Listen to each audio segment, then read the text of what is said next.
Good evening, everyone, and welcome to the Central East Regional Central Pennsylvania UU Cluster meeting for January 24th of 2017. My name is the Reverend David Pyle. I am the primary contact for the Central Pennsylvania Cluster. We just finished our personal check-in, and we're now moving into the part of our meeting where we check in with each other about what is happening in our congregations. But before that, I bring our opening words, which come from our hymnal. I like to bring opening words from our hymnal because we often don't know what wonders are in our hymnal. This is number 588. It is taken from Isaiah 58 in the Hebrew Scriptures. It's titled "To Loose the Fetters of Injustice." Is not this the fast that I chose? To loose the bonds of injustice, to undo the thongs of the yoke, to let the oppressed go free, and to break every yoke. Is it not to share your bread with the hungry and bring the homeless poor into your house, when you see them naked to cover them, and not to hide yourself from your own kin? Then shall your light break forth like the dawn, and your healing shall spring up quickly. If you remove the yoke from among you, the pointing of the finger, the speaking of evil, if you offer your food to the hungry and satisfy the needs of the afflicted, you shall be like a watered garden, like a spring whose waters never fail. And I chose that one because it's a time they need a little hope, I think. So Isaiah can usually bring some hope for me. So welcome, everyone. What we would like to do is to go around the virtual room we have here. And for the congregations that are here, if you could share your name, what congregation you are from, and tell us a little bit about what's exciting, what's happening in your congregation, and also what challenges, what things you all may be working with that take a bit more leadership effort. This is just so that we get to know each other and hear about our congregations a little better. So I will then check in what I know for the congregations that are not able to be here this evening. And for those of you who are looking at the call from afterwards that we're not here this evening, if you don't like the way I characterize things that are happening in your congregation, that might motivate you to come next month in February. So with that, who would like to go first to talk about what's happening in our congregations? This is Peter. I can. Thank you, Peter. From the UU group in Gettysburg, we're actively in the ministerial search, as you know, and we're looking forward to some dinners with candidates, multiple candidates, and doing tours of our little church in Gettysburg so they can get familiar with us a little bit. We had many members participate in the women's marches in Washington and at the sister march that was quickly organized in Frederick, Maryland. And I went to that one. It was invigorating. We're exploring a couple of new things. Spanish Circle on some Friday evenings so that English speakers can start learning to speak a little Spanish. We think with immigration issues coming up that it might be useful, and there's been an interest in that. So we're giving it a try. And we have a group who's exploring a PFLAG group later this week, and it's an organizational meeting, so we'll see where that goes. And we did a soup kitchen thing that we do about quarterly for the soup kitchen in late December, but we haven't reported on that. And let's see, what else? We're really looking forward to the small congregations workshop that we'll be hosting in March 18th in Gettysburg. And I'm looking forward to the website webinar, although I haven't roped anybody else into joining me with that one. That's the report from Gettysburg. Thank you, Peter. Do you remember, because I don't have it on the list, I should have, but I didn't. You remember what date the website webinar is? I mean, I should know that, and I could go probably look it up real fast, but you might know. I don't know off the top of my head, but I can find out. You don't find out, I will figure it out. So we'll have it. Thank you, Peter. And I'll just say that, you all have been very intentional in how you have engaged the search for your new minister. And I find that to be wonderful and amazing. So thank you. There's a lot of searches for ministers. This is a moment to say this. Searches for ministers that are 3/4 time or more are managed at the national level by the UUA Transitions Office. Less than 3/4 time is managed at the regional level by the regional staff person. So just a moment of awareness. That means I am their transitions director for that search. And that's been a lot of fun to do. Who else would like to share? I will, David. And that I have to tell you that I'm expecting a delivery. And so I may have to leave the meeting, and there's going to be a lot of dog barking going on and so forth. So all good, I'll try to mute it out and hopefully be back. So how are things in Lancaster? They're good. Things are good in Lancaster. Looking forward to the strategic board workshop on the 4th of February. And as you know, I was on the transition team, which had its last meeting a couple of weeks ago.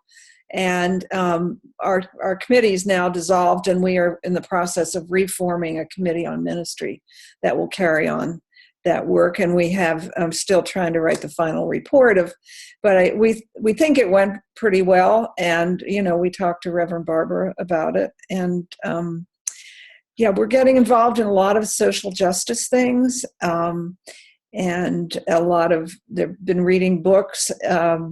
Barbara's leading a Palmer Parker a book review, and Open Roads has the Third Reconstruction. So I've been trying to keep up with some of the social justice stuff. So I think, and you know, our membership is growing, and I think we're doing well. Do you agree, Susan? And that's pretty much what I can remember at the moment. And I just unmuted Susan for anything she'd like to share. I will add on to that. It is the Racial Justice and Healing Group that they spend a lot of time developing their mission and vision and their covenant. And there's about 14 or 15 people that are regularly meeting.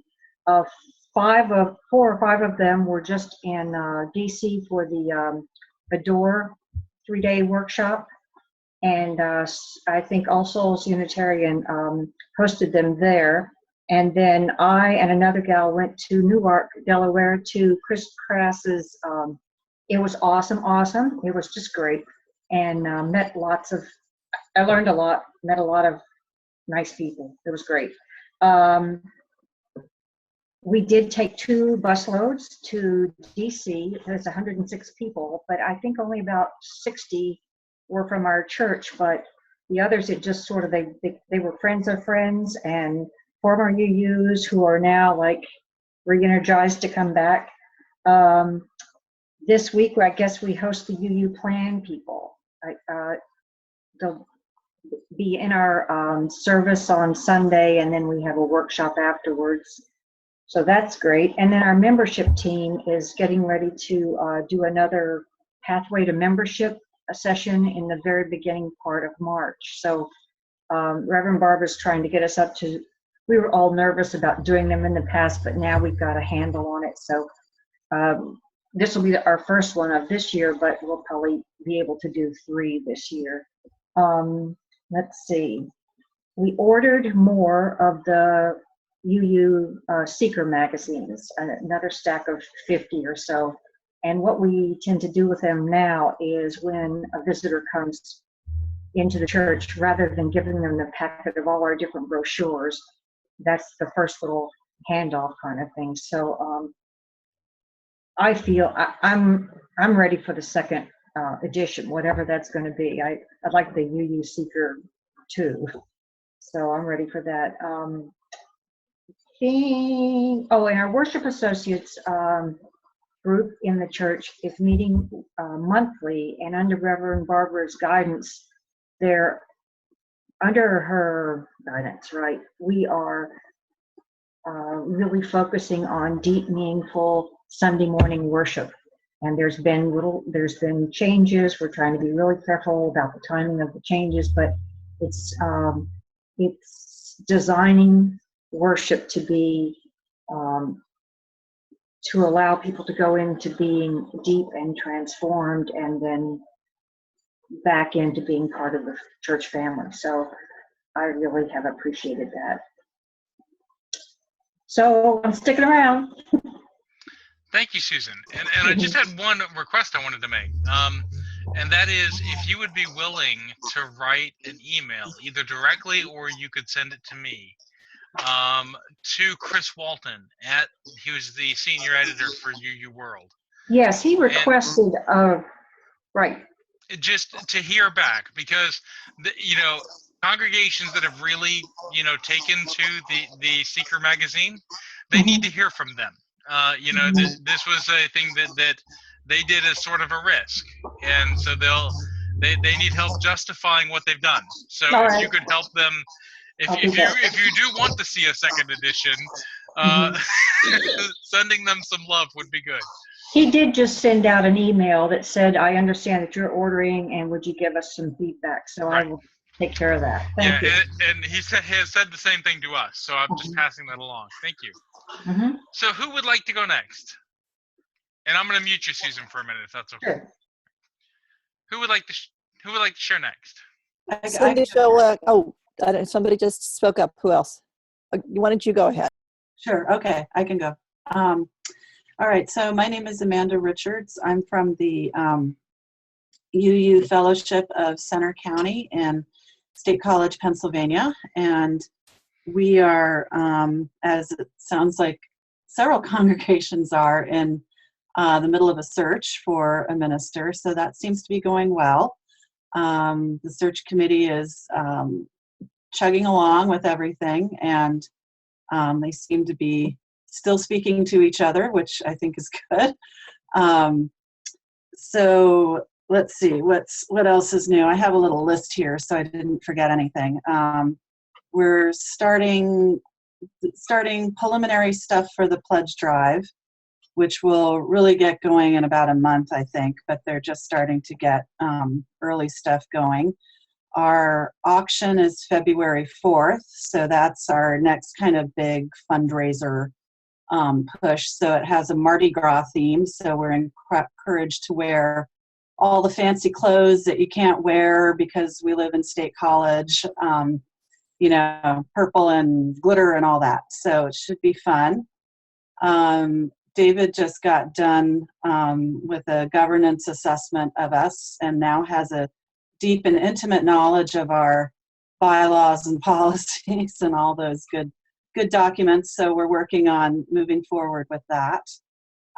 We have a new website that's being developed, so hopefully that should be up and ready for public consumption pretty soon. As past president, I'm head of the nominating committee to find the next president-elect and a board trustee, so we're getting started on that, and hopefully we'll not have too much trouble finding folks to fill those roles. We're having a membership workshop pretty soon, so that's getting started. We have a kind of an interesting thing going on at the fellowship. Our new membership coordinator, Olivia Harper, who is doing a fabulous job, is selling the Standing on the Side of Love signs to people in the community. I guess she's asking for donations for them. But so lots of people who have not normally been exposed to the UU Fellowship are dropping by to pick up the signs to put in their yards. And we also have the I'm glad you're my neighbor sign that it has this text in Spanish, English, and Arabic. So we're seeing loads of these signs all over State College. So that is, I think that's really positive. Our local NPR affiliate did a news story on it and interviewed Olivia. It helps that the news director, Emily Reddy, is a member of our congregation. But so that was interesting.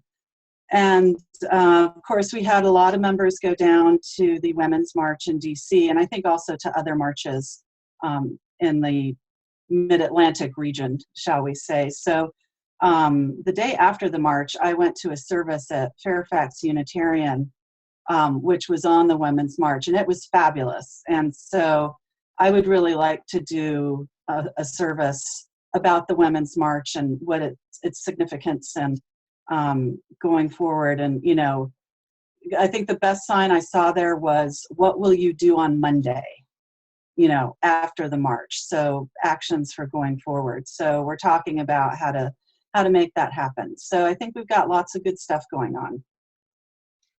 So Amanda, thank you. I you know, one of the things I love about these meetings is it gives me ideas, and partially about ideas about how to magnify what you all are already doing.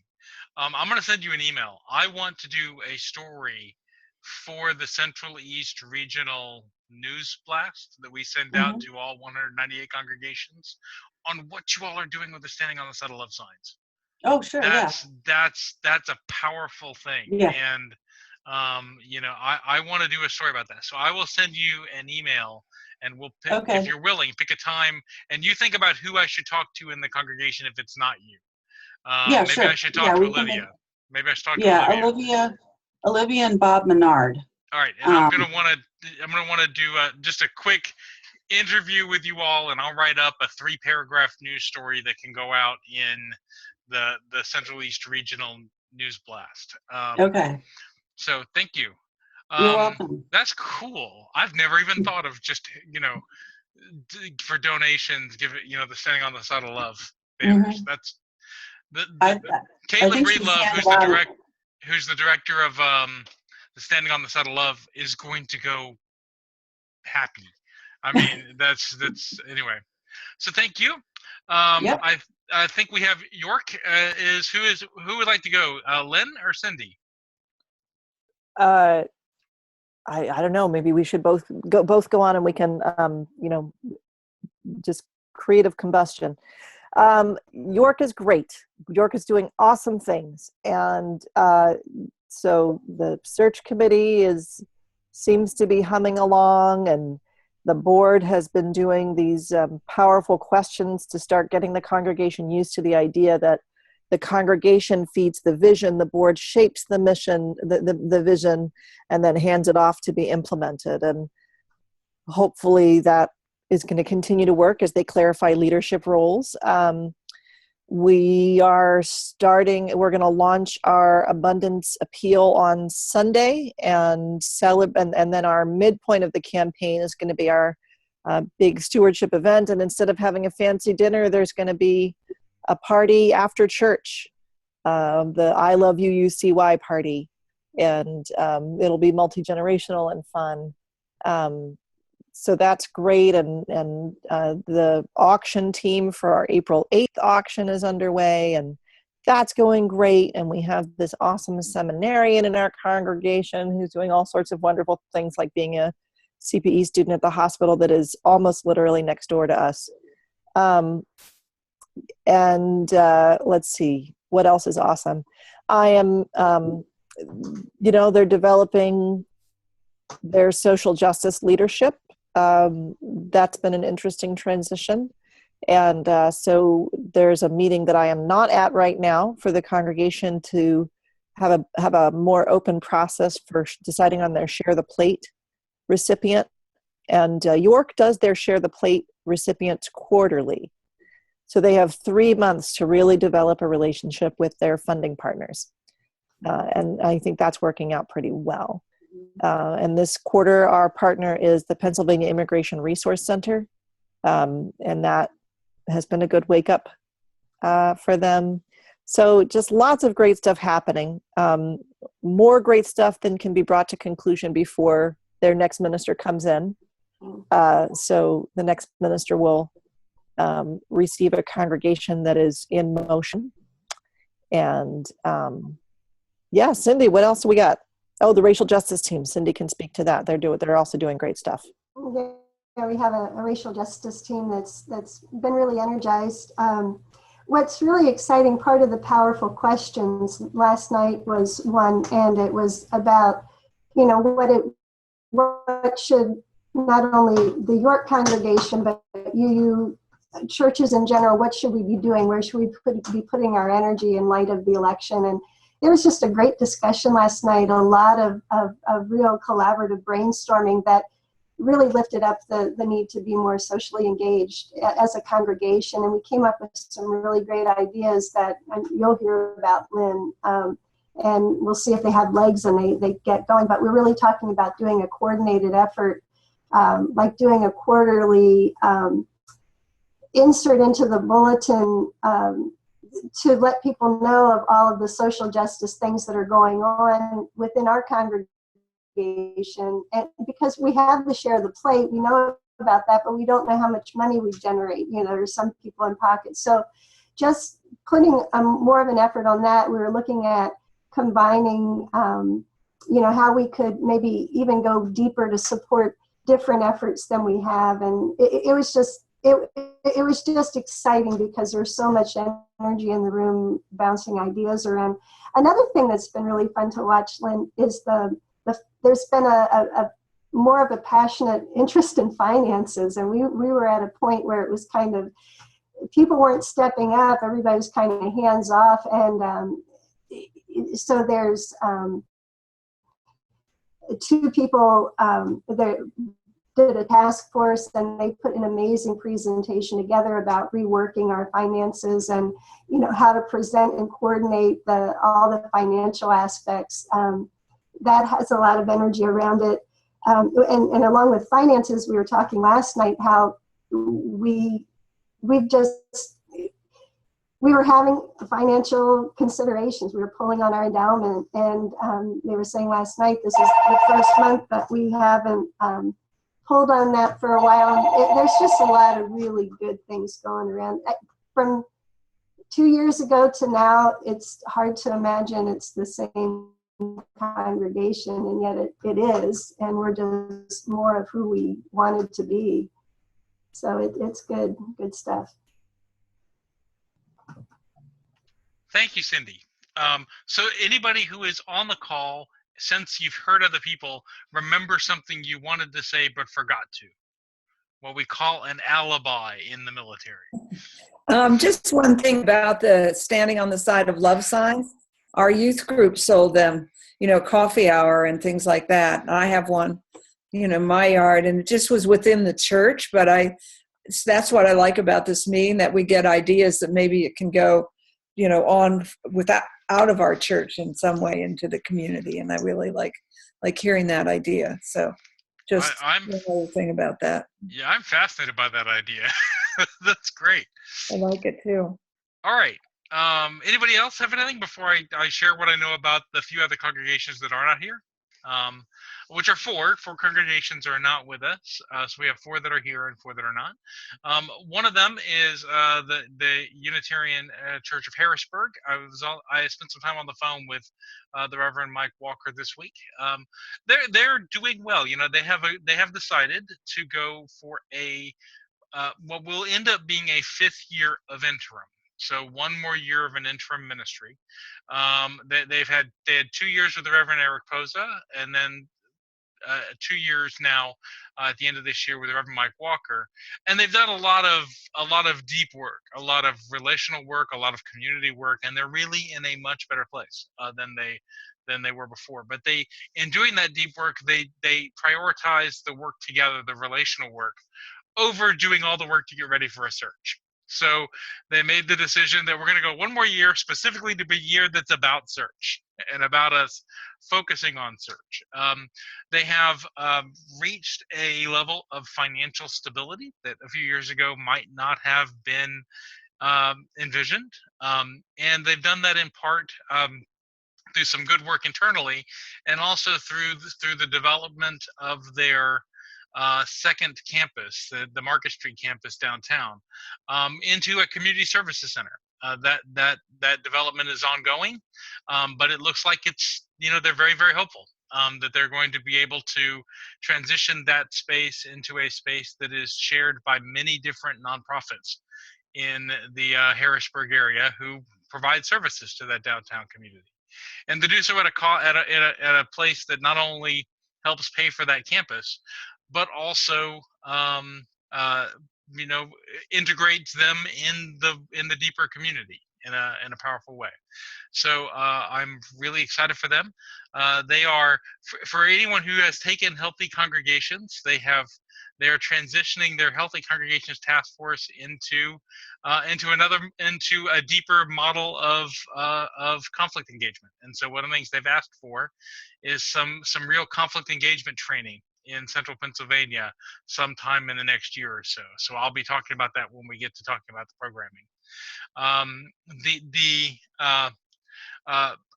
I get to go visit the Unitarian Church, the Unitarian Universalist Congregation of Berks County in Reading, Pennsylvania, in a couple of weeks. But I was just, once again on the phone with their minister a week or so ago. They're doing great. They're just doing church, and doing church. They have a wonderful commitment to immigration justice. That there is one of the immigration what do you call it? Immigration detention facilities is there in Reading, in Berks County. Family detention centers. Yeah. So they have been doing a lot of witness and work related to that detention center. And some people may have heard that their minister was selected as the poet laureate for Berks County for this year. But they're doing church, and I get to go see them soon. I wanted to check in about our congregation in the Susquehanna Valley in Northumberland, which we don't talk about all that often. But they just had what I think of as a coup last weekend. They did a play. I didn't get to go see it, but they did a play on Joseph Priestley and on some Unitarian historical characters, and they managed to get the UUA moderator Jim Key to come to see their play, which is great. And the other one I will check in about is Cumberland Valley in Bowling Springs, Pennsylvania. And they are once again also just doing church. They have a new religious educator named Mark, who has settled in well. Matter of fact, the religious educator from Center County went to do the startup for the religious educator in Boiling Springs a few weeks ago, or about a month and a half ago. So they're in a revitalizing moment for their religious community, and they are beginning. This is early days, but they're beginning to think about what a capital campaign could mean in the future. So that we'll be thinking about bringing more capital campaign, resources and stuff into Central PA. So those are the ones I know about. If I forgot, I don't think I've forgotten anybody, but with that, I want to move us to the next part of our agenda. And at this point, I'm going to share screen. And this is where we talk about, oh, now you all are seeing yourselves. Okay. Can you all see the screen? Yeah. So this is where we talk about I don't want to share screen just yet. Talk a little bit about Justice Ministries programming. Let me take this off here. I'm going to do this really briefly.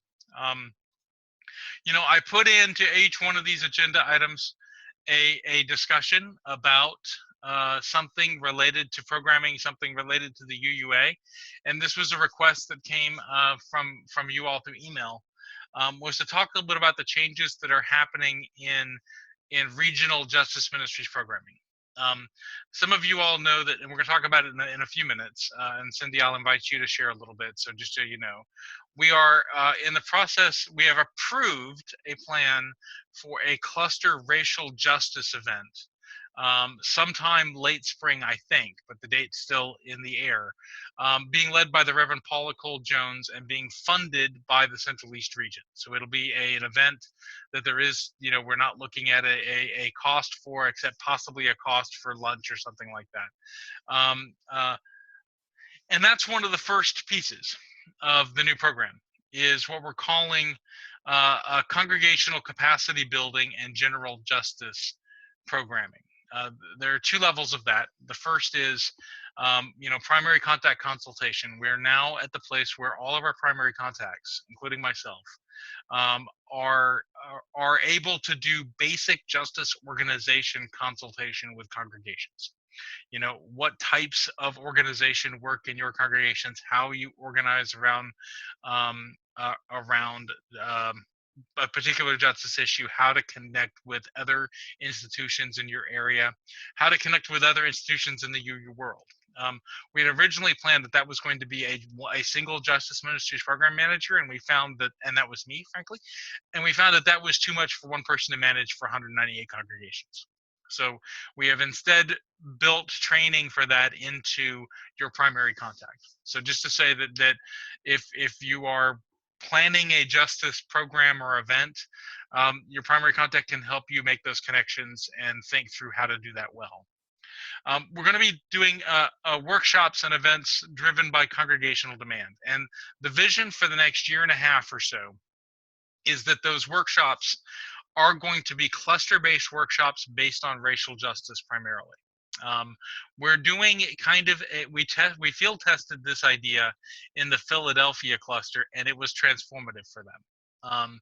After doing this in the Philadelphia cluster, next thing we knew, they were setting up a jubilee that they're running outside of the region, and they also did that wonderful Faithify campaign to raise money to advertise on SEPTA buses in Philadelphia that met its goal, exceeded its goal of $5,000 to be able to do that campaign. So there are now Unitarian Universalist ads going to be running on SEPTA buses in Philadelphia because of the things that came out of that. So this is a really a transformative an event that is designed to bring the congregations of a cluster together around the issue of racial justice. And I believe we're looking at York being the place we're looking at holding this as a thing that's central for everybody, and probably late spring, but we'll come back to that. And we're also going to be, as another part of the regional plan, is to be supporting the formation of cluster level justice organizations. We have state level justice organizations, which are the state action networks, and we'll talk about that in a few minutes.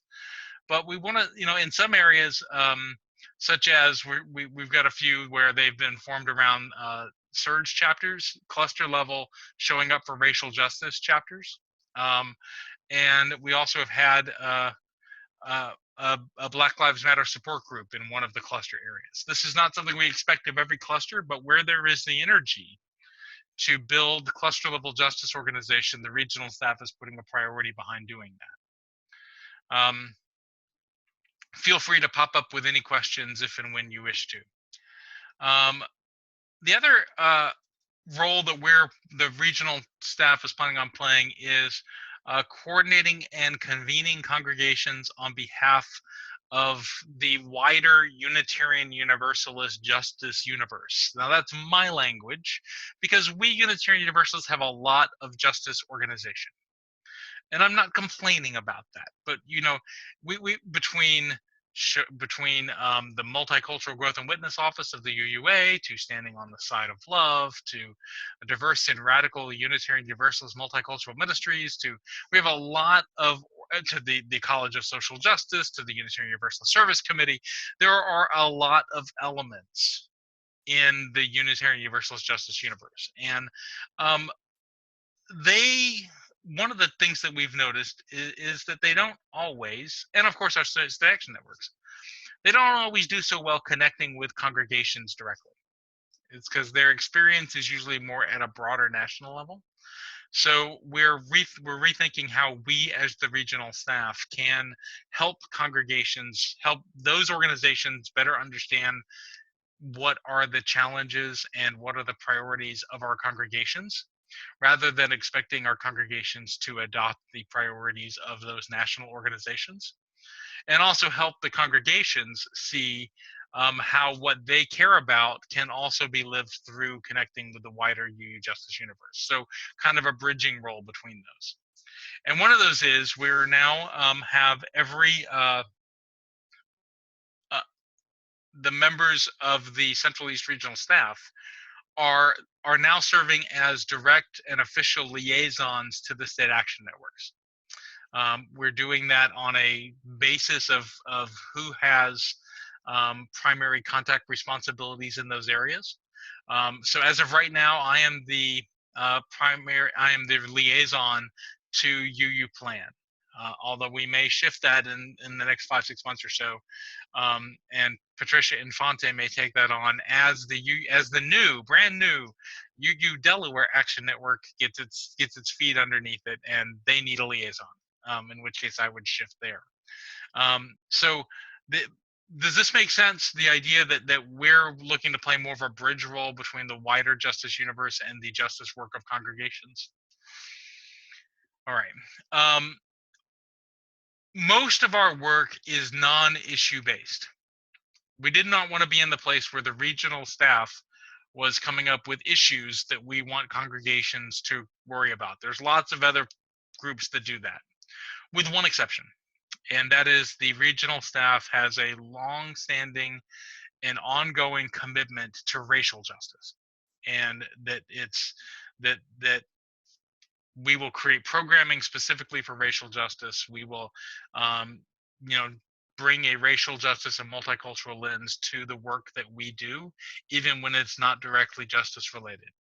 So it's that most of the work we do is designed to be able to be adapted and used in multiple different issue-based programs, but we as a regional staff also bring a focus on racial justice programming in specific. And I think that's going to include a focus both on anti-racism and anti-oppression programming, and also intercultural and multicultural competency programming. So 2 separate ways to address that racial justice commitment. I said separate. They overlap. There's a Venn diagram between them, but 2 separate methodologies that we will be creating workshops and trainings around. Does the difference between those at least have at least some connection for most people? I could do a whole class on that, but I'm not going to do that today. But just realize that there will be programming done in 2 different methodologies. One that is a methodology of us really looking at our own preconceptions and histories and identities, and how we broaden our perspective to be more first accepting and then more engaged with and more integrated with a multicultural understanding of our communities and our own lives. And the other, an anti-oppression, and active anti-oppression, anti-racism lens. So in some ways, this, those that have taken a lot of training with Paula Cole Jones will be familiar with the anti-oppression, anti-racism lens. And we have a wonderful training coming up called Building Authentic Diversity, which is from the intercultural and multicultural competency lens with Rob Keithan and Rebecca Montgomery. So the last thing I'm going to talk about in this programming is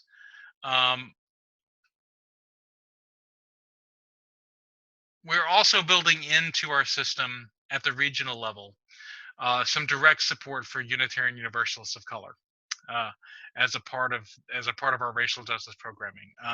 The Reverend Hope Johnson is leading this in our team, but it's not the only place, and this is in coordination with the Black Lives of UU. And I don't know fully what that's going to look like as that develops. Matter of fact, they have a call. They're going to be working on that together tomorrow night while I'm doing the Presidents and Leaders Roundtable call. So I'm going to stop here because I could continue on for a long while. But I want to ask one last thing to say is that I am stepping out of the Justice Ministries Program Manager role. And the Reverend Megan Foley, the regional lead, is taking on that as one of her primary roles. There's a lot of reasons why this makes sense. Partially was because of my energy being needed somewhere else, but the other is that a lot of that work is finding its origin in the Washington D.C. area, and that's where Megan Foley is located. So we find that the energy needed to have a closer connection to that. So with that, I'm going to ask if there's any questions.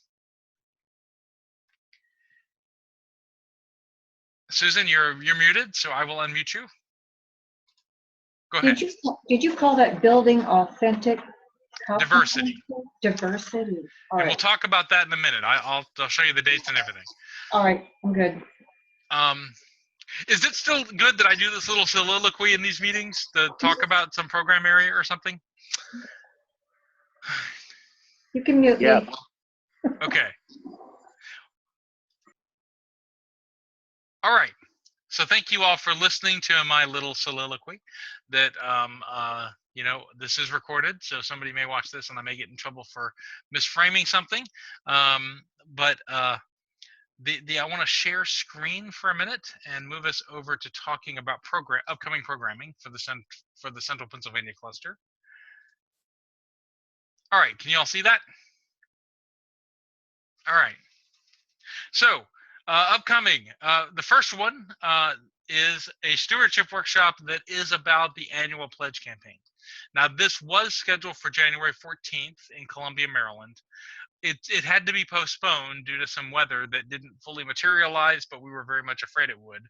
So it has been moved to February 11th. It's not in Central PA, but it's in Columbia, which is really accessible. And because it's been moved back, I wanted to name this. All of these events are on the the registration for all these events are on the uua.org/CER. And you can just click on you know, events, and you can find the event there, and the registration page clicks right through. If not, let me know and I will send it to you. So this is revitalizing the annual pledge campaign, and it is with Barry Finkelstein, and I will be there as kind of the color commentator, I think, and adding, you know, some congregational wisdom into that workshop. This is one of 2 stewardship workshops we're going to be offering this spring. I'll talk about the other one in a minute. As we talked about before, the strategic board workshop is February 4th at the UU Church of Lancaster. So far, we have 45 registrants for this workshop, which is going to be great. The room itself, I think we're downstairs in that little basement area, so we can fit some more down in there. But 45 is great for this workshop already. That's actually the same number we got for the Board Basics course at Cedarhurst. And we still have a couple weeks to go. So if this is kind of a workshop on how to function as a board, when you take out all of the operations and the details and answering questions for people, what's left? This is what's left. This is all, you know, so we're going to spend, which I've talked about in other settings, but in this setting, we're going to go deep into the 5 strategic tasks of a board, and we're going to go deep into some board practices, and we're going to talk about the relationship between the board and different other elements in congregational life. The relationship between the board and the minister, the relationship between the board and the committee on ministry, the relationship between the board and the program council, if you have one. So it's going to be a very a good workshop. I'm really looking forward to it. I get to teach this one, but I think we'll be in some ways teaching it together. Somebody asked a question on chat, and that was, still true that the cluster event meeting in February is live in Lancaster February 4th, not by Zoom? My plan was to do both. So thank you for asking the question, was to be available for anyone who comes to the cluster event to do that February 4th after the meeting, and we will have a Zoom call available for anyone that can't come. And we would still be able to have the call for anyone who, you know, wanted to do the call later that month. Does that make sense? Who asked the question? Lynn, thank you. So February 4th, is anybody coming to the strategic board workshop? So we may decide, thank you, Peter. We could decide that we don't want to do it immediately afterwards because people aren't coming. So you all let me know if you want to have a meeting after the strategic board workshop. The intention is we try and have cluster meetings after cluster events, at least once or twice a year, in-person events. There are going to be a couple other in-person events later this year that we could choose to do it at one of those instead. So you all let me know. So on the next one, April 15th at the UU Church of York, the care and feeding of volunteers. This is a volunteer support and appreciation and recruitment workshop. This one's a very fun one, I will tell you. Unlike most workshops that are all PowerPoint and like, this is coloring, and this has got some working with Play-Doh, and it's, you know, it is a fun interactive workshop. And there will be videos of all the Enneagram styles, which are just wonderful fun. But talking about how, I mean, the core point of this is, how do you pay volunteers? You pay them in recognition and gratitude. And this is a workshop rethinking how to do recognition and gratitude of volunteers, and how to create a culture of gratitude in a congregation. Then the lay pastoral care workshop. This is the most recent addition from you all. And we are planning it. We're looking at a date right now, probably in late May in Harrisburg. And it will be, this is a day-long workshop designed as a training session for pastoral care volunteers, for lay pastoral care providers. And so it goes through, you know, what the difference between lay and professional pastoral care is, you know, what does confidentiality mean for lay pastoral care providers? It goes through a really handy version of emotional intelligence for lay pastoral care providers called the 6 Feeling Families. And which is one of those ones that I usually have someone 3/4 of the way through the workshop turn around and say, now I understand my family. And it goes through, you know, so it's really a training for pastoral care providers in congregations. And I've every time I've done it, I've had lots of ministers present as well. And I will be doing another, I'll talk about that in a minute. So, and then the last one is we're looking sometime in late spring. We don't know exactly the date yet, for the Central Pennsylvania Racial Justice Conference, which is a cluster-based racial justice program that will do some introduction of both intercultural, multicultural competency. It'll do some introduction of anti-racism, anti-oppression. It will introduce the ADORE program, among other things. And Cindy, do you want to add anything from your conversations you've been having with Paula Cole-Jones? And I can unmute you. Yeah, thank you. Paula did send out a proposed a plan for the day. So the objectives are to build on work that has been done related to Black Lives Matter and what the UUA has done for it. With it, to engage participants in documenting what their congregations have been doing, how it's related to and engaged in social justice and, you know, Black Lives Matter, those kinds of things, to provide tools and concepts for understanding the complexity of UU institutions and the range of individual reactions to racial justice, to increase and deepen the theological dialogue on how covenanting and accountability shapes racial and social justice history of UU churches, to engage participants in understanding multicultural competencies, and to plant the seeds for the ADORE group. And it's really to see, you know, how we can, what we're doing in our congregations and how we can do it better and be supportive in a more regional way. So it just got approved, a couple of weeks ago, that we knew that it was going to be for sure. And we're looking at a date. And what I really wanted to get a sense from the people that are in this cluster group, and David, perhaps what you know from the folks who aren't present, you know, what the interest is like, and, you know, what we can do to help, you know, and we'll have a presence from the York congregation. And then, you know, looking at dates, we had tentatively put out April 1st from the folks on our racial justice team working with our office, but, you know, I don't know how that's going to work. There's this other things going on at Cedar Lane. There's never going to be a perfect date, but we're trying to figure out what would work best. Yeah. Right. And we're holding April 1st early in the day because there's another evening event. Right. Yeah. Yeah. But that's the date that our staff is looking at. Yes.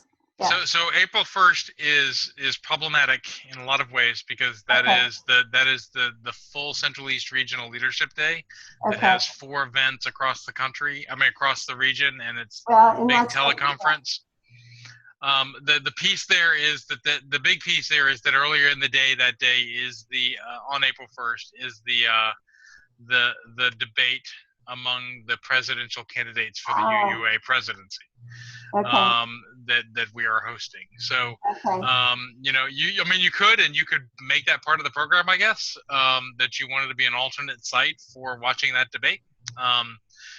Or you could just do it, you know, it's the day that works. Well, we just need, I mean, that's the date that we came up with. That's what's on our calendar right now. We can look at other possibilities, but we need to know what they are, and we need to do it relatively soon to see. Yeah. And part of it is that Paula's calendar fills up. Okay, it did. I mean, I'm saying it does. Paula is a very busy person, and Right. you were the person talking with her about when is she available, and she gave you 4 dates. Yep. And I had put something, I haven't heard back from her again to get more of a, it's taking more shape, but I hadn't heard anything more back from her after I'd gotten the kind of a tentative agenda for the day. Okay, that's good for me to hear. I can reach out to her and make sure she's in touch with you. Okay. If April 1st is the date that works, you know, it's looking like it was also possible that was going to be a district assembly stand-in and there was going to need to be delegates and all that, but I'll know this weekend whether that's true or not. I hope not. I hope we're not having to vet delegates for that meeting. Okay, so is the question though, is there interest in this kind of program among the other congregations in having a kind of a racial justice summit amongst the congregations of Central Pennsylvania? Well, that's obviously a big question, yeah. Yeah. I will also say I know that UU Plan is thinking about a spring racial justice event somewhere in Central PA. Mm-hmm. So there may be a conversation to be had with UU Plan's leadership about that as well. Well, and there is, Lynn, what is the thing that is being, and from the Cumberland Valley Church, that Erica was putting information out that there's also another social justice, racial justice effort that's being put together. There's a new Surge chapter starting, and the Yeah. first meeting is going to be at the Boiling Springs congregation, January 28th. Right. And they're envisioning that as a kind of a cluster regional Surge chapter, but Right. that's not limited to UUs, which is also great, right? I mean, Yep. Surge showing up for racial justice for those Mhm. that, you know, and so that's a conversation that could also be had about, you know, how to work those together. It sounds to me like there is a need for the congregations of Central Pennsylvania to come together because you are all already doing stuff.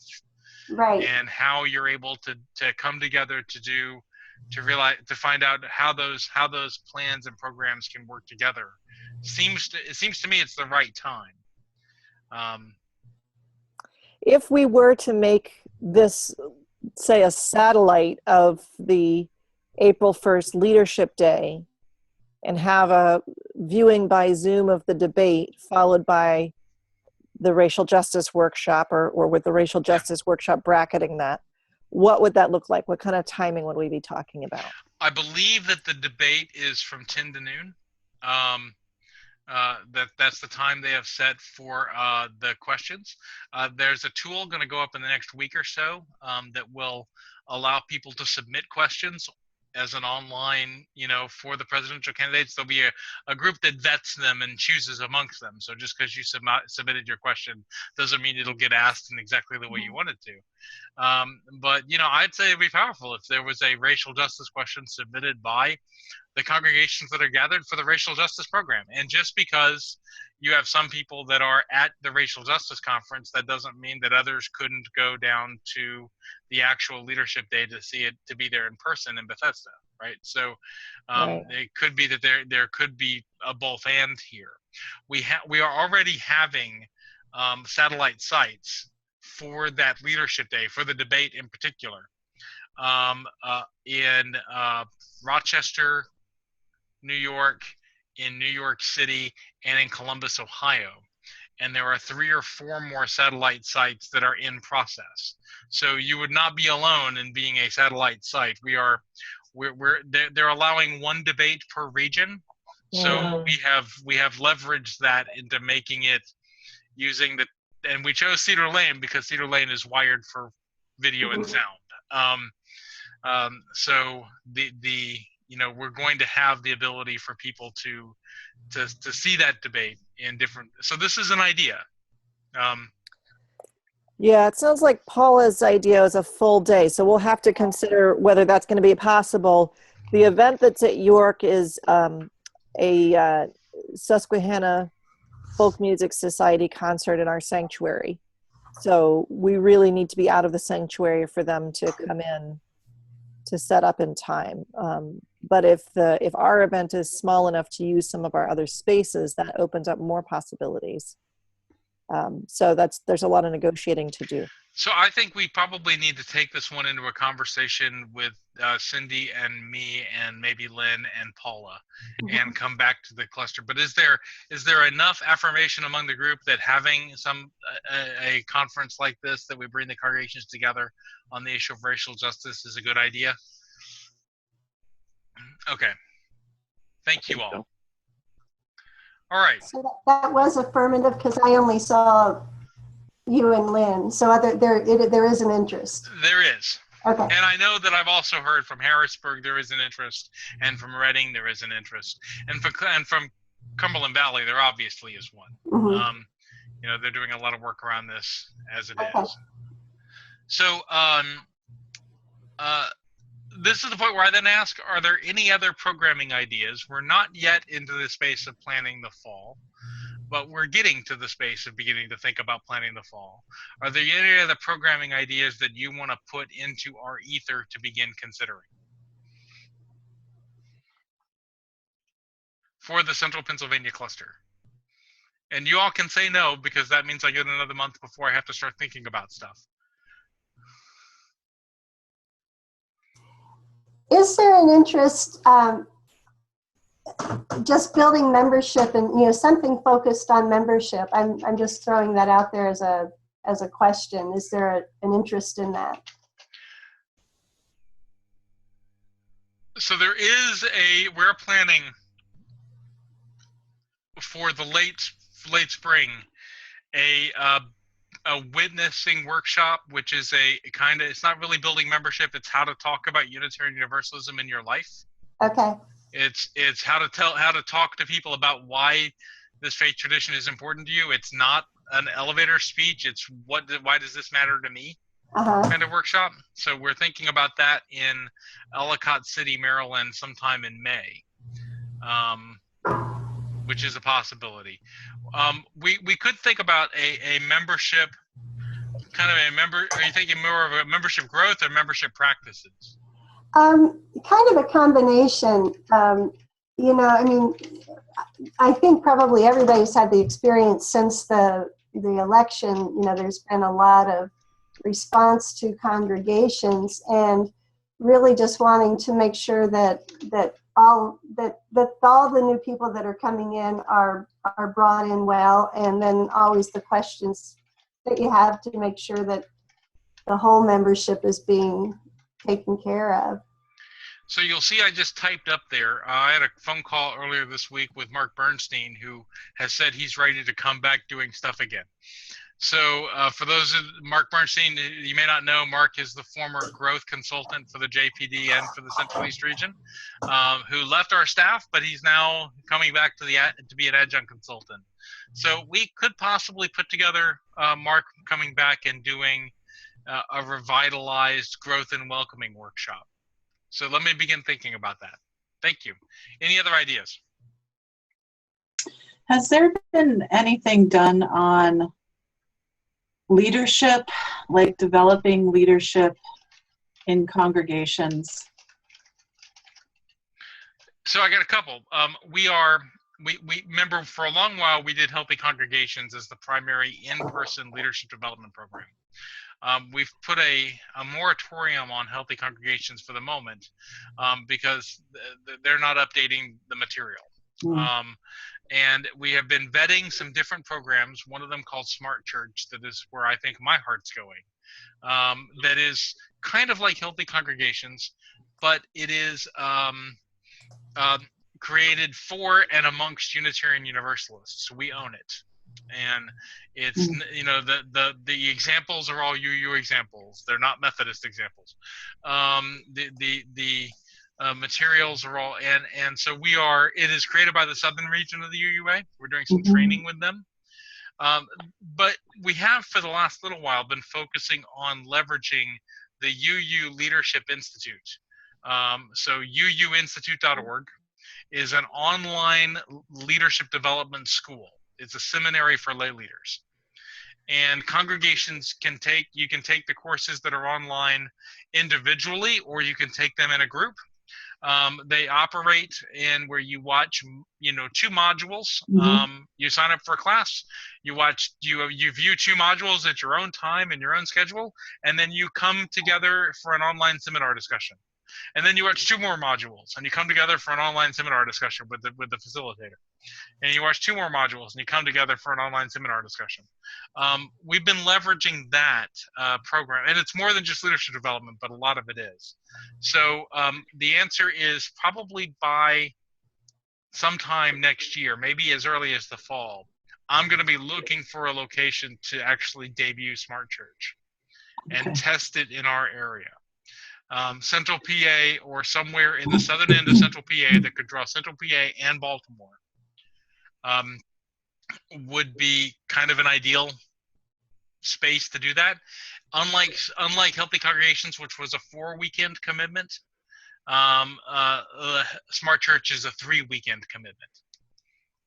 So it's a little tighter, a little more compact. It is fairly, one of the reasons why we've been leveraging the online development is that it is Healthy Congregations had a cost of about $450 to $500 for a team of 3 to 5 from a congregation. Yeah. The same course, the same material done on the Leadership Institute is called Healthy Leadership 101, and it costs $30 per class, $30 for a semester. So the cost difference between them, yet there are some things that the in-person class does. But one of the great things about if you have a group in your congregation that's doing a UU Leadership Institute course together, there are offline materials that you can do in-person, sessions with materials provided within your group. So say you got 5 people taking Healthy Leadership 101. You do each person, you do the online, modules, you attend the online seminar discussions, and then on a Saturday at, 2 or 3 Saturdays, you come together with the materials provided by the school to do an in-person conversation amongst the 5 of you in your congregation. Some clusters have chosen to do that as a cluster program, where 2 or 3 Saturdays you come together in person, everyone that's taking that UULI course online. So I would say go check out uuinstitute.org. And Amanda, let me know what you think. I would love your feedback about it.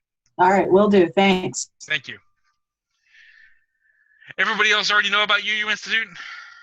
Because, it's kind of our thing. And just one piece of UU Institute is we're going to be talking about this tomorrow night on the Presidents and Leaders Roundtable call. But this was a program created for the Central East region. It is now going national. It's about to become a national UUA program in the next 6 months or so. So, all right. Thank you all. Is there anything else? Then with that, I'm going to move us on to just a couple of regional update things. We talked about the April 1st Leadership Day. We talked about that in the morning, the first thing that's going to happen is a JPD board informational meeting that may have to have credentials and voting depending on the results of the JPD board meeting this weekend and whether or not they think they need to elect new officers. I am hoping the answer to that is no, they don't, in which case we can then just make that an informational meeting, but it's them reporting back on where we are in regionalization. After that will be the in-person debate by the 3 candidates for the UUA presidency. All 3 will be physically there, and they will be staying the whole day.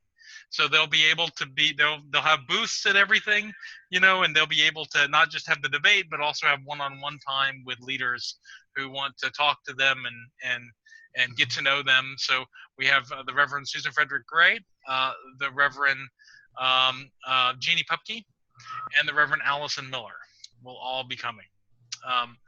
The third thing that will happen that day, there'll be lunch, and then in the afternoon there will be 3 3-hour-long workshops, and you choose one workshop for those 3 hours.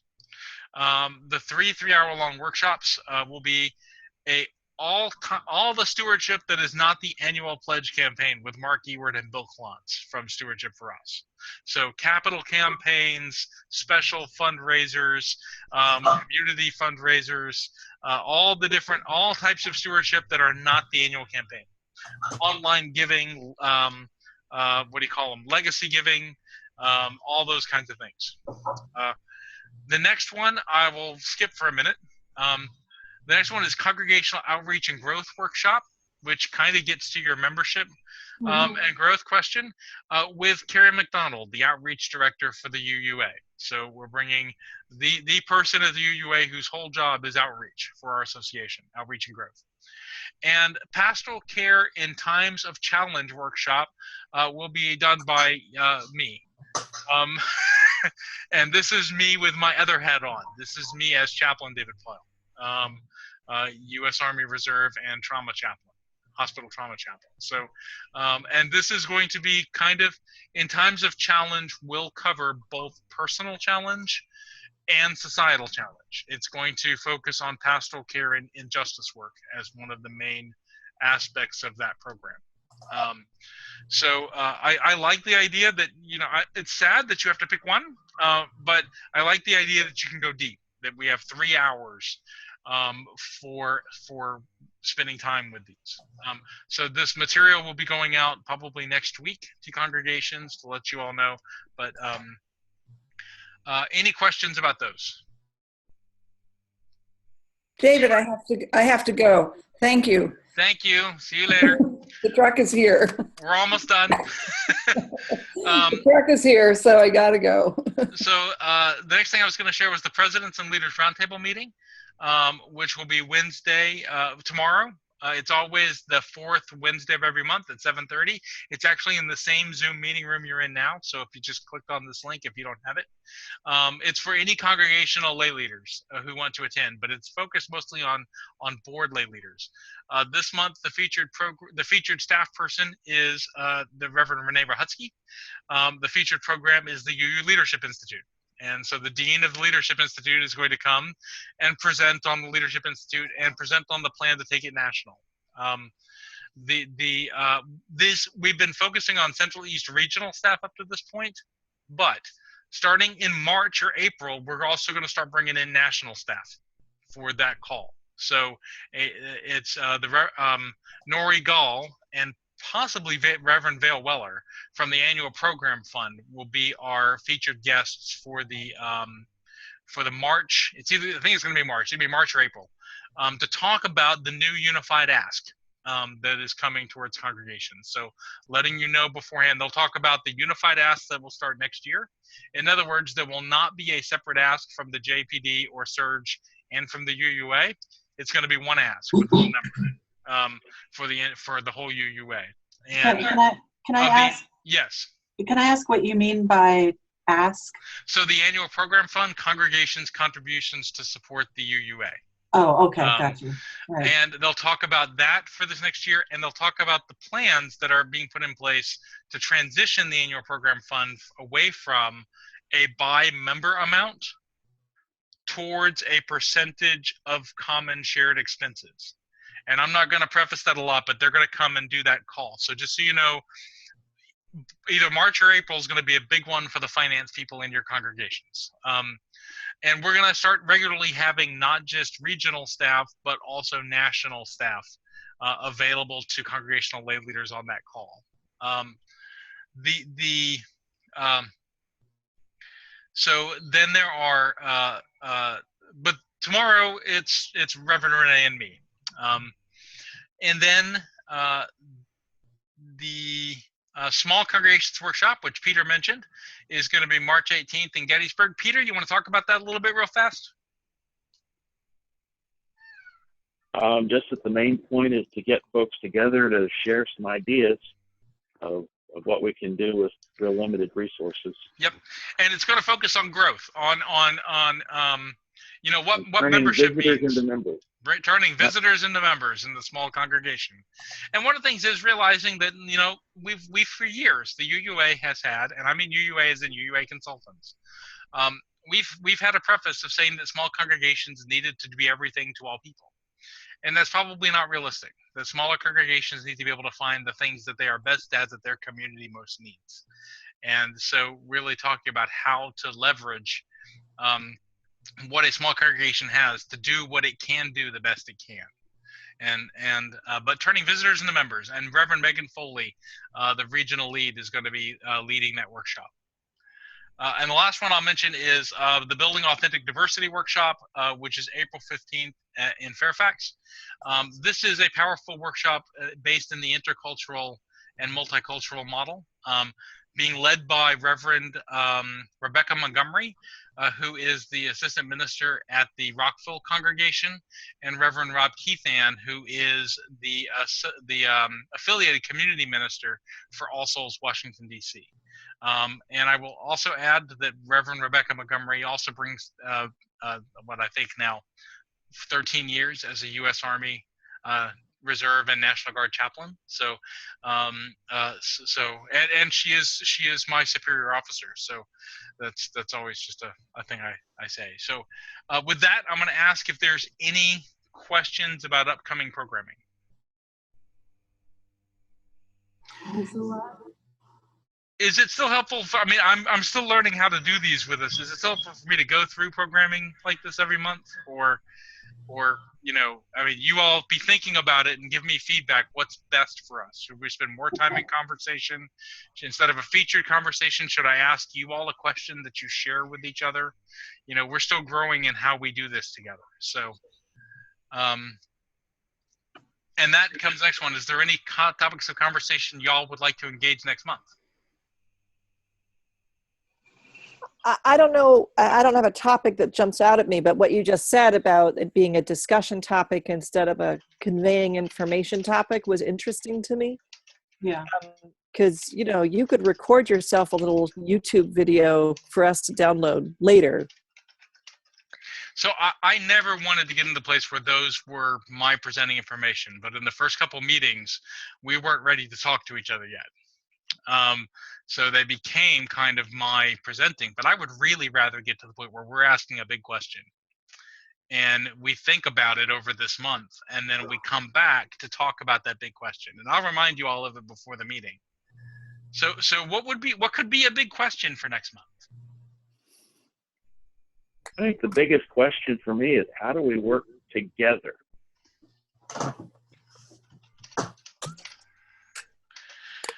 How do we work together as different congregations working together, or as individuals working together? Different congregations, and sort of finding synergy with each other, because we have lots of neighboring congregations. I don't know about other groups, but we just don't do as much as I think we should do with each other, with visiting, with going to each other's auctions and supporting each other, and just sort of sharing the energy and feeding each other. So what do y'all think? Does that sound like that could be, I could refine that maybe into a powerful question for us? Or is there another question idea? Well, a question that I have personally, and I think is relevant to all of the social justice things we've been talking about, is, you know, just the intersectionality of things. I mean, that's the word that comes up a lot. And what I was really touched by today was the there were several women that were talking about, women of color who were talking about the march and how they chose not to go because, I think the march was amazing and it brought so much to a lot of people, and we're leaving a whole swath of people outside of that conversation, and that's part of the white America thing. And that's a question that I have, and how do we have that conversation and look at those issues in our mostly white congregations? And I'll tell you, that's one of the powerful parts of the Building Authentic Diversity, the Intercultural Multicultural Competency Program in LENS, is asking that kind of question. So that's the April 15th thing? Yes. Okay. Amanda, you're, Yeah, Amanda and then Susan.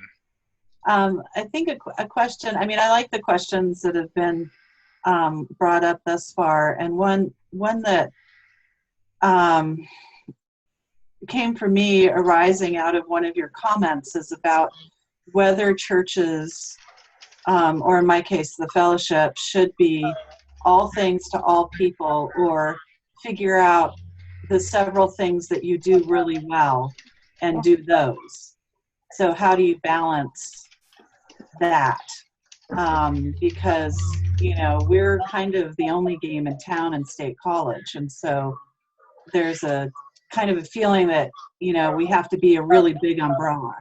So do you be the big umbrella or do you be a small umbrella? That sort of thing. And I think all congregations, have to play with that line. Right. The question in particular is for smaller congregations, being the full service church is much harder than it is for medium-sized congregations. Right. Yeah. But that is a powerful question about, should we be all things to all people, or should we look at what we do, the things we do well, and do them the best we can? That's a powerful question.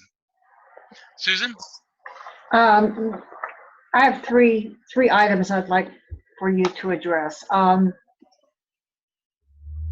When we have these meetings and this agenda is getting fleshed out right now, how can I print that out so that I have it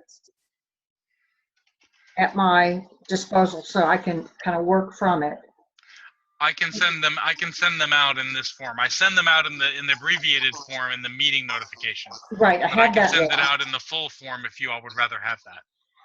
Well, I liked starting with this agenda, but I like, now that we're filling it out, I would like to have a copy of this if I could have. And I can send the notes out after we're done. Perfect. I can do that. Perfect. And this other thing is,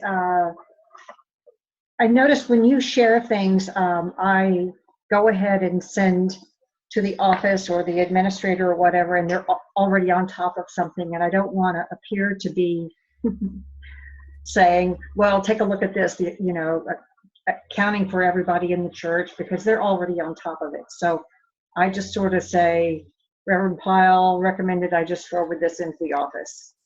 Does that work? It does. It's what we ask people to do. All right. Rather that, and what we really ask cluster reps to do is to think more than just sharing with the office, to think in your congregation who it would most impact. Right. So if it's a stewardship event, don't send it to the office, send it to the treasurer. Right. Because we know that and I try to give a little key at some of them to say, this might be great to share with your youth and young adult advisors. Right. So that's what we ask is less sharing to the office, but send it to the people that you think it might most impact. I'm good with that. The next thing I'd like to address is maybe we could talk about in the next couple of months, preparing our, building some enthusiasm for General Assembly in New Orleans. Okay. I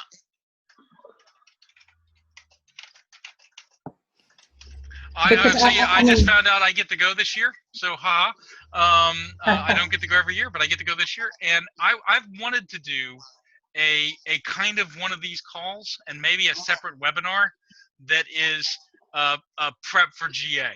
And also it has, kind of a class in how to attend GA online when you can't go in person. Because I'll tell you, my most favorite GA experience I've ever had was attending online from the sanctuary of my congregation with the members who couldn't go. I loved that GA. And I learned more in that GA about this association than I ever had anyone before. Why? Because I was focused on what was actually happening and not talking to people and not visiting with seminarians, people I went to seminary with, and seeing my friends. I was actually focused on the event. Right. So yeah, that sounds like a great idea. Are you planning on going in person? I sort of am. I went last year. There were about 5 of us that went. And I think that this year, because of racial justice activities and what's going on, and to be in New Orleans, I don't know what they're planning, but anyway. So here's what I think I want to do. I think I want to start taking these future conversation topics, and thank you all for really engaging this, because I would really love to get out of my presenting something. And I will come up with a list of powerful questions, and we'll choose one, and we'll just start keeping our running list of powerful questions that I discerned from what you all have, and we'll just name one each month that we're gonna work on. I'll recommend one of these as a powerful question for next month, and then we will pick one each month. Does that make sense? Yes. All right. So thank you all. So we're almost done, and we're right on time. Our next meeting is Tuesday, February 28th at 7 p.m. And any last minute words or thoughts? I'm glad that you're better. I'm glad you're not sick. Yeah. I am better, and I took we haven't talked since then. Over the Christmas holiday, I took 12 days off with no one here. I sent my wife to San Diego, and I spent 12 days not leaving my house. I binged watched the entire series of The Borgias and the entire series of The Man in the High Castle, and it was glorious. Great. The only time I left was to go to Christmas Eve service at Mill Creek, and I didn't have to do anything, and they didn't really know I was there because it was dark. So it was just wonderful fun to just be the minister in the back, not being responsible for anything on Christmas Eve. So I bring a reading for our closing that is probably one of my favorites. Also from our hymnal, it's number 580. It is by one of my seminary professors, the Reverend Dr. Mark Morrison Reed. He said this: "The central task of the religious community is to unveil the bonds that bind each to all. There is a connectedness, a relationship discovered amid the particulars of our own lives and the lives of others. Once felt, it inspires us to act for justice. It is the church that assures us that we are not struggling for justice on our own, but as members of a larger community. The religious community is essential, for alone our vision is too narrow to see all that must be seen, and our strength too limited to do all that must be done. Together, our vision widens, and our strength is renewed." Thank you all very much. It's been wonderful to be with you all. I will send out the video and the notes just as soon as the video finishes downloading and processing. Have a beautiful day. Thank you. Thanks, David. Thank you all. Bye. Thank Good you. night. Thank you.